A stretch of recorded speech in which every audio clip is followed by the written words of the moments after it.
Welcome to the Creative Entrepreneurs Podcast, where it's all about turning your unique talents and perspectives into a viable business.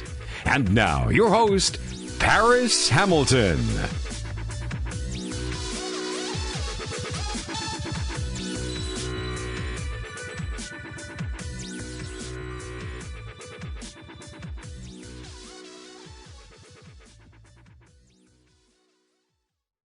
Thanks for coming on to the Creative Entrepreneurs Podcast. I have Sana with me at the moment, also known as Lady Dork. Can you go ahead and tell us a little bit about yourself and what you do? I'm a recent graduate, PhD graduate, but currently now a yoga teacher, just traveling pretty much everywhere and teaching. And yeah, that's pretty much what I do. So with the yoga, because people don't really know, I met you back in like 2008, 2009 at a chemistry conference. Well, not a chemistry conference. It was a undergraduate research conference for the nation, United States. And back then, I don't think you were actually doing yoga, right? No, I wasn't at all, actually. Nowhere near. So when did you actually start? I started in 2013. And how did you actually get started? So did you have some friends around you that were doing yoga, or how did that start? No, so the very first time I got introduced to yoga was hot yoga, which was around the time that we had met, and my friend took me to yoga, and it was like the hardest thing I've ever done in my life, and I was like, oh, this is too hot, I can't do this. Like, it kind of shied me away from the idea of doing yoga. So then when Instagram started coming into place, and one of my close friends posted a yoga challenge online, and I was looking at the poses, and I was like, what? Like, this isn't yoga. It looks like gymnastics. So I was intrigued because it's not what I saw when we did yoga in the class. So it kind of got me interested, because I was always a person that was interested in like gymnastics and like dance and stuff like that. So it kind of got my attention. And I decided to do the challenge and see if I could do any of the poses, and obviously I couldn't. So it came to me as a challenge, like, well, I need to figure out how I can do this. If people can actually do this and call this yoga, I need to figure out how to do it. Sure. So I started, at first I realized that I didn't have any upper body strength at all. So I joined boxing for like a month so that I can build my upper body strength. And then I went to the gym about 3-4 times. And before then, I hated the gym, actually. I never went to the gym. But I got motivated and started working out and started to kind of build my, strength. And then I started giving yoga a little bit of a try. And it was hard the first couple of months because I wasn't as consistent. But once I started like creating a sequence of poses and the flows, and I was more consistent, like practicing 3-4 times a week, that's when I started to see the progression. And it just like, once I started to see how my body would like transform, literally. Like, I was not flexible, and all of a sudden now I'm flexible. I wasn't strong, and all of a sudden I was strong. It was just like motivating me to even go deeper and deeper into it. So initially, when you started, you didn't even plan to make a business out of it. You really just did it for you, No. right? No, when I first started it, I just want to do it because I'm one of those people, like, if you give me something that's a challenge, I'm going to see it through. Like, I'm just going to do it just to prove to myself that I can. So that's what happened for the first, actually, 2 years. It was just doing it for myself, honestly. So I noticed that you have these guides out where now you're at a point where you're teaching other people how to get started in yoga, and you have like a health guide out also to, I guess, teach people how to eat right. How did that come about? When did you actually decide to try to take it a step further and maybe monetize on this thing that you actually started for yourself? So when people started, I guess when I started getting a lot of attention and people were getting like fascinated with how quickly I started to like get flexible and strong, they were asking me to teach them and asking me how did I do it and this and that. So I started at the beginning. I went to teacher training because I wanted to like deepen my knowledge about yoga. Not really necessarily to teach, but just to learn more about it because mostly I was self-taught. And I guess once I realized this is something that I love to do and enjoy doing it and wanted to continue on doing it, that's when I decided that I need to figure out how I can live and still be able to do what I love. Because, yeah, it's nice to be able to, practice yoga every single day, but that doesn't pay the bills. So I had to figure out how I can be in a place where I'm comfortable. I can still practice what I love and still be comfortable financially. So once I started seeing people enjoying my posts and asking me to teach and keep asking me the same question, how did you start? How did you start? So I was like, well, let me create a simple guide that would help people get started on the right path. Because it is overwhelming when you're a person who has no knowledge of yoga, like myself when I first started, and you try to go online. It's like you don't even know what to type into Google. Like, yeah, you can type in yoga, but it's just like, okay, there's so many types. What do you do? Where do you start? You just needed something to kind of just get you on the right path so that you can kind of have an idea of where to go from there. Right. So that's kind of why I started that guide. So it really sounds like it was something that was built from your audience, like your audience requested it, so you built the product, or they had already shown the need for it, and you delivered. Yeah, that's everything I do is because it has been everything, including my health guide, including the Fit Dorks. It started because I personally changed my diet, and I went into a paleo diet, and I was curious to see how that would make my body look, and I seen how it transformed. And then people also have seen it online, and they always requested like, oh, what is your diet like? What do you eat? What do you eat? So, how do you get rid of bloating, this and that? So that's how I created the Fit Dorks, kind of to help people live a healthy lifestyle based on what I do and what also my friend, also ex-roommate, we just did a lot of things together. So we started that page and went from there. So I want to ask. So everything I do is based on audience. Right, and that's a good way to be. I mean, it's a way of kind of testing your product before you even launch it. So it already shows that need is there, so that when you do come out with your product, I mean, people are there ready to buy it because people already know you and trust you. But one thing, have you sold anything online before you put the guides online? Before I did the guides, no, that was my first thing ever to sell anything online. So how did you learn to use the online resources? Like what website did you use to put your PDF for your guide into their server, and how'd that process go? Well, when I first started my website, I wanted to use a blog, and people kept telling me oh, you should use Squarespace. Squarespace is really good for blogging, because I wanted to start blogging about my journey and post about it and help people how to get started. So I joined Squarespace, and then Squarespace gave you the option to run it if you're a small business, that you could turn your website into that.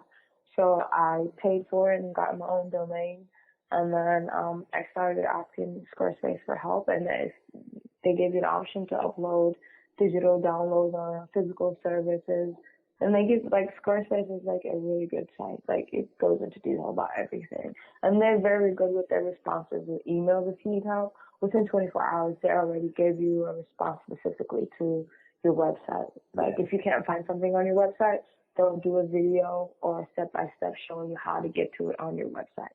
Yeah, you're actually the one who got me using a Squarespace website. So I definitely agree with you, because I have had to send them messages and get in touch with them to figure out how to do certain things on the website, but they are really good with the response time. So I definitely appreciate that.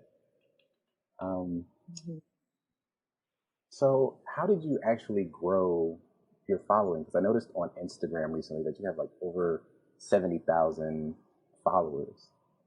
So how did you actually go about doing that? I don't.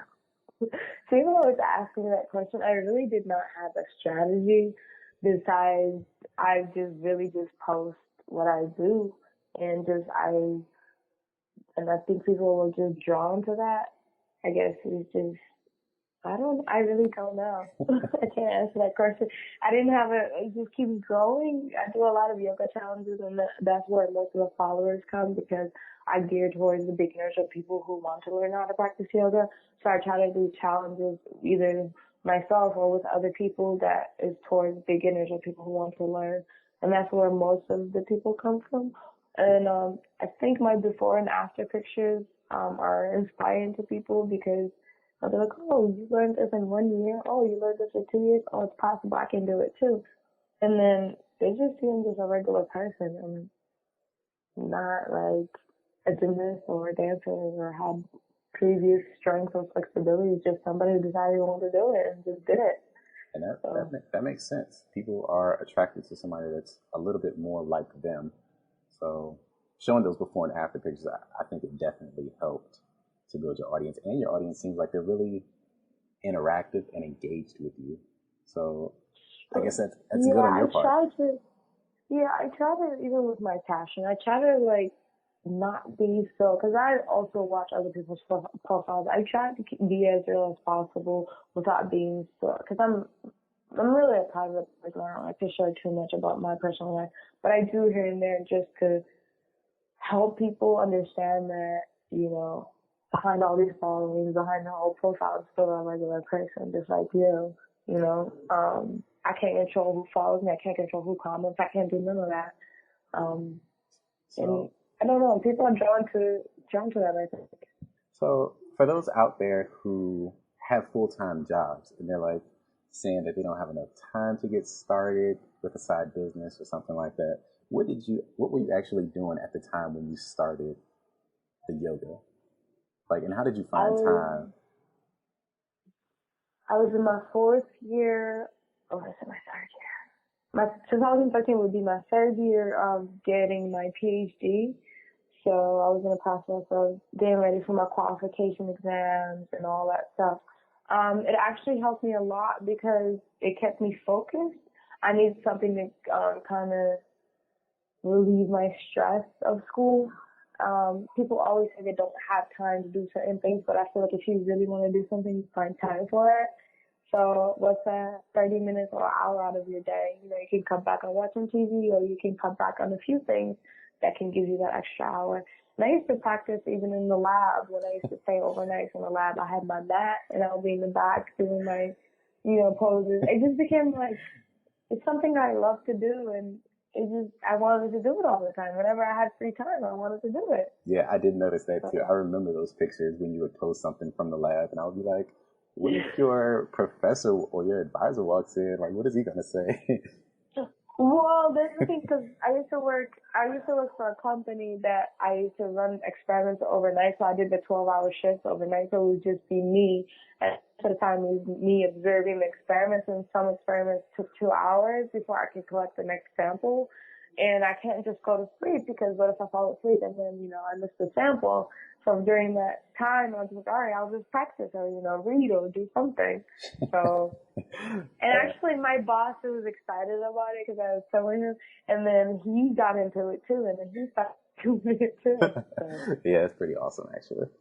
Because I tried that before, like not to the level that you have, but before when I was doing like step shows on campus, I would take my training into the lab, and while experiments were running, I'd like be practicing in the lab.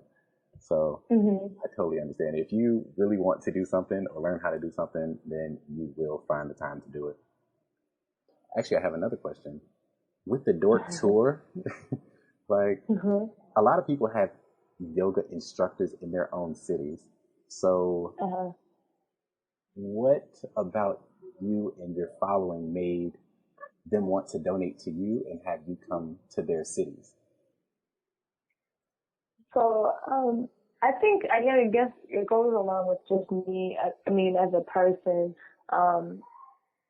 it has a lot to do with it. Yeah, I ask people that all the time, but people want to be related. So I think the fact that my ethnic background has a lot to do with it. A lot of people don't see people of the same color in yoga classes, or don't see people. They have a certain stereotype of what a yoga teacher would look like. And they think, you know, you have to be a certain size, a certain look to be a yoga teacher. So when you see somebody that's outside of that, it kind of intrigues you and gives you some type of hope. And if you see somebody that, you know, was at one point not flexible, not strong enough, it gives you some hope. So when you go to yoga classes, most of the teachers have been teaching for years and been doing this forever. And it kind of just discourages people from going. So they also think that you may have the secret touch or secret, I don't know, tricks to do certain things. I don't know. But I think it has a lot to do with personality. Just like with trainers or certain coaches that you have, why would you go to a certain team, or why would you, leave your hometown to go to a different college or whatever the case may be. It's just the atmosphere and the person, the people is different, I guess. Yeah. I don't know. I like to think that I make my students feel comfortable, and that's one thing that I strive for in my classes. I want to make sure every single person that comes to my class is comfortable. I don't care if you're a beginner or an advanced or whatever level you're at. We're all going to feel the same thing. I don't want people to feel left out. I don't want people to feel like they can't do something. And if they can't, I want them to feel okay with it. Like, you have to be content with whatever level you're at, and it's okay. Yeah. So that definitely I try to stands teach out. that in all my classes. Yeah. That definitely stands out, how you actually care about your audience learning. So I think that's one thing that attracts more people to you.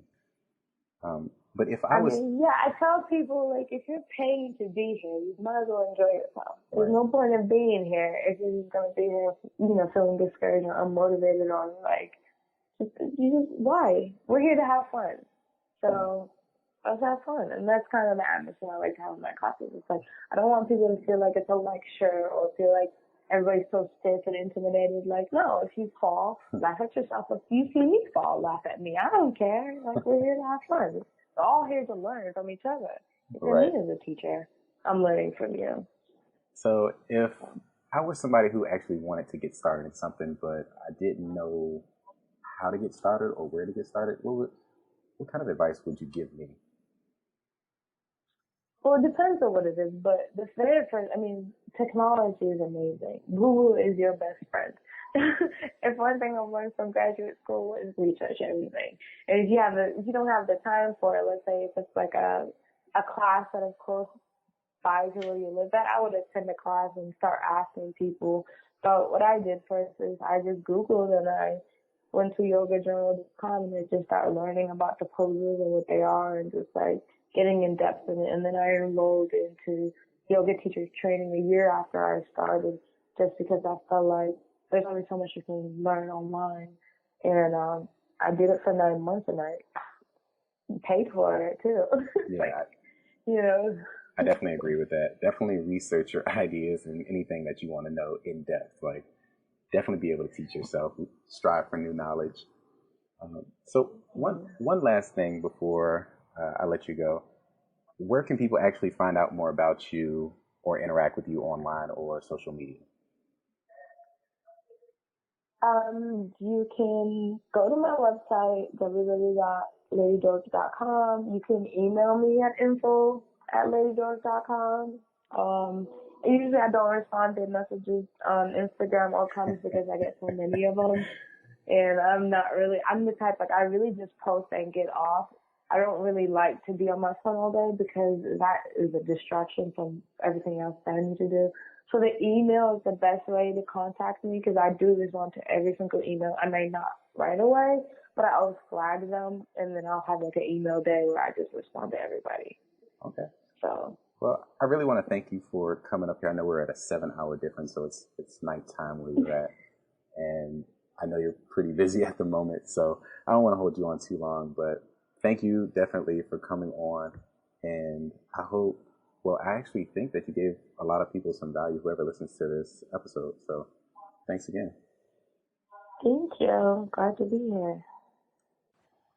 So I want to go ahead and sign out. But before I do, I want to thank Sana, aka Lady Dork, again for not only coming on and sharing her experiences, but also sharing her wisdom and advice with you all. So I want to thank you all for listening and spending time here with me on this podcast episode.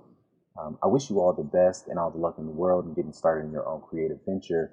I hope that you're able to come back and spend more time with me here on the podcast. And if you found this session helpful, I encourage you to not only take action on your own ideas, but also share this information with a friend on Twitter or Instagram or Facebook, whatever venue of social media that you use. And also ratings and reviews help a lot. So if you could just do a review for the episode and the podcast in general, that would be extremely helpful. Also, be sure to get on the email list for some awesome free content and to stay updated on new interviews when they pop up. Also, stay inspired, and I look forward to serving you in future episodes. Remember, build your dreams or somebody else will hire you to build theirs.